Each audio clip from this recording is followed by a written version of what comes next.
Hello and welcome friends to YouTube channel Aryan pharmacy learning centre. आज के lecture में हम डिस्कस करने वाले हैं the next physicochemical property in relation to its biological action, that is your hydrogen bonding.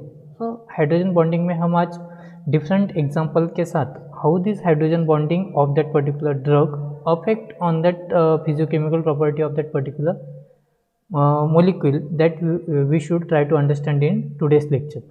देखिए, generally जो भी इलेक्ट्रॉन विड्रॉइंग ग्रुप होते हैं, कि जो इलेक्ट्रॉन विड्रॉइंग ग्रुप होते हैं are specially capable for forming the hydrogen bonding.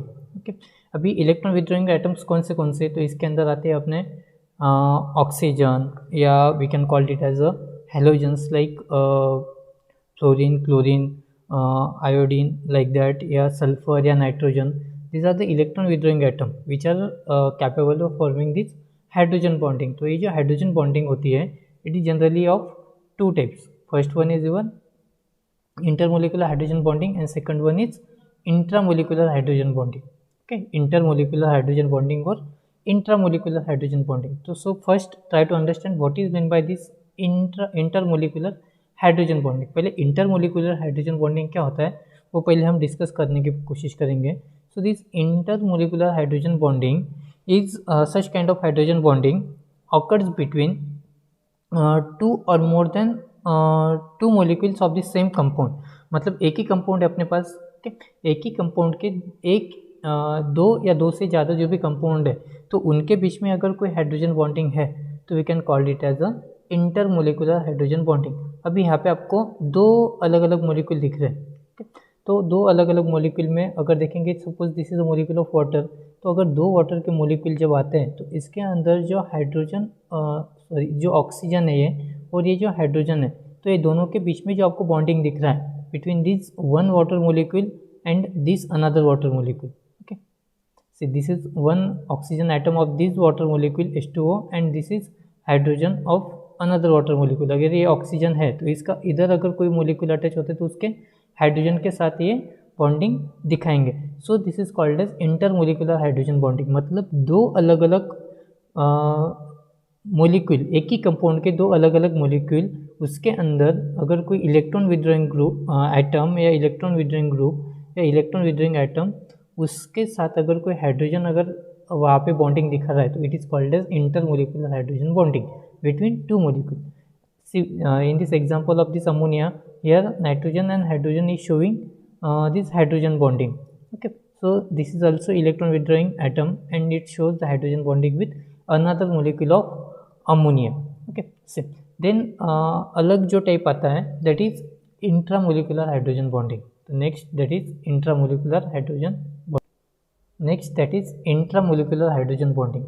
अभी intramolecular hydrogen bonding जो है ये जो टाइप है इसके अंदर हाइड्रोजन बॉन्डिंग जो है are form within the two atoms of the same molecule. मतलब दो एटम के बीच में यहाँ पे हाइड्रोजन बॉन्डिंग फॉर्म होती है। जैसा इसी स्ट्रक्चर के अंदर आपको क्या दिख रहा है कि suppose this is hydrogen of this OH group, okay, and this is nitro group का यहाँ पे ऑक्सीजन है अपना, ओके, NO2 ऑक्सीजन है। तो ये जो ऑक्सीजन है ये इसके साथ क्या कर रहा है, फॉर्म कर रहा है this particular hydrogen bonding form कर रहा है। ओके, जो डॉटेड लाइन से यहाँ पे शो किया है तो it is called as intramolecular hydrogen bonding. मतलब क्या, एक ही मॉलिक्यूल के अंदर यहाँ पे क्या है दो डिफरेंट एटम्स यहाँ पे हाइड्रोजन बॉन्डिंग दिखा रहे हैं। मतलब एक ऑक्सीजन और एक हाइड्रोजन जो है इट इज़ जो है हाइड्रोजन बॉन्डिंग यहाँ पे दिखा रहे हैं, तो it is called as intramolecular hydrogen bonding. And this is the basic difference between intermolecular hydrogen bonding and intramolecular hydrogen bonding is that intermolecular hydrogen bonding दो अलग अलग मोलिक्यूल ऑफ सेम कंपाउंड के साथ बीच में वहाँ पे होता है हाइड्रोजन बॉन्डिंग होता है। और इंट्रामोलिकुलर में एक ही मोलिक्यूल में दो जो डिफरेंट एटम्स होते हैं, एक ही मोलिक्यूल के अंदर के दो डिफरेंट एटम्स, उसके अंदर अगर कोई हाइड्रोजन बॉन्डिंग है, जैसे यहाँ पे एग्जाम्पल में आप देख रहे हो दिस पर्टिकुलर ऑक्सीजन और hydrogen, so it is called as intramolecular hydrogen bonding एक ही कंपाउंड के अंदर। और जब अलग अलग कंपाउंड के साथ दो अलग अलग कंपाउंड, मतलब कंपाउंड एक ही लेकिन दो अलग अलग मॉलिक्यूल, तो वो जब हाइड्रोजन बॉन्डिंग शो करते हैं तो it is called as intermolecular hydrogen bonding. So here we can understand the some types some different examples or importance of this hydrogen bonding, how it shows the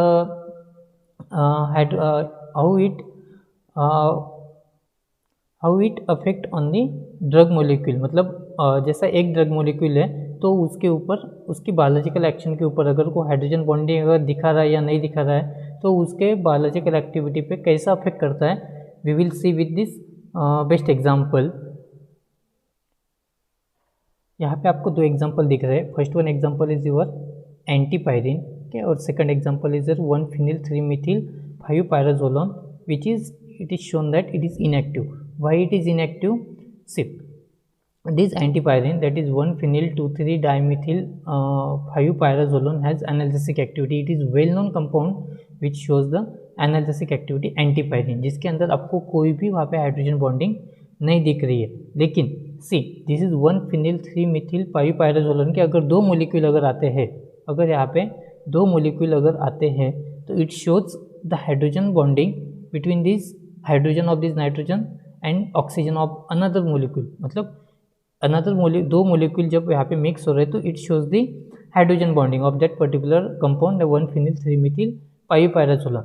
तो यहाँ पे जो hydrogen bonding अपने को दिख रही है तो ये लीनियर पॉलीमर वहाँ पे फॉर्म करती है, ओके। इंटरमोलिकुलर हाइड्रोजन बॉन्डिंग वहाँ पे अपने को दिख रहा है, बिकॉज इंटरमोलिकुलर क्यों, क्योंकि दो अलग अलग कंपाउंड में अपने को यहाँ पे हाइड्रोजन बॉन्डिंग दिख रहा है। सी जो डॉटेड लाइन यहाँ पे दिख रही है तो वहाँ पे अपना हाइड्रोजन बॉन्डिंग है, तो इसलिए this is called as intermolecular hydrogen bonding. और इंटरमोलिकुलर हाइड्रोजन बॉन्डिंग होने की वजह से वो कौन सा लीनियर पॉलीमर बॉन्डिंग वहाँ पे शो कर रहा है। तो इसलिए ये जो कंपाउंड है 1-phenyl-3-methyl-5-pyrazolone, it is inactive one. But see the another example, that is antipyrin 1-phenyl-2,3-dimethyl-5-pyrazolone। ये जो है इसके अंदर कोई भी यहाँ पे प्रॉपर्टी नहीं है, सॉरी कोई भी हाइड्रोजन बॉन्डिंग वहाँ पे अपने को नहीं दिख रही है। That's why it is called as it is shows the good analgesic activity, okay। And the another reason behind this hydrogen activity, analgesic activity of this antipyrin is that it shows comparatively weak alteration force between its molecule, okay। weak alteration force weak attraction force यहाँ पे आपको दिख रहा है। that's why it can easily cross the CNS, okay. ये जो है ये easily blood brain barrier cross कर सकता है, या जो भी सेंट्रल नर्वस सिस्टम है वहाँ पे जो ब्लड ब्रेन बैरियर है वो क्रॉस कर सकता है, और अपने को जो भी एनाल्जेसिक एक्टिविटी है, नार्कोटिक एनाल्जेसिक, वो एक्टिविटी यहाँ पे अपने को मिलती है which is related to CNS, okay. अभी और एक एग्जांपल यहाँ पे हम देख सकते हैं। See this is the example of salicylic acid, that is orthohydroxybenzoic acid which is having antibacterial activity. देखिए जहाँ पे ऑर्थोहाइड्रोक्सीबेंजोइक एसिड जो है अपना, मतलब ऑर्थो पोजीशन पे यहाँ पे क्या है OH ग्रुप है, ओके।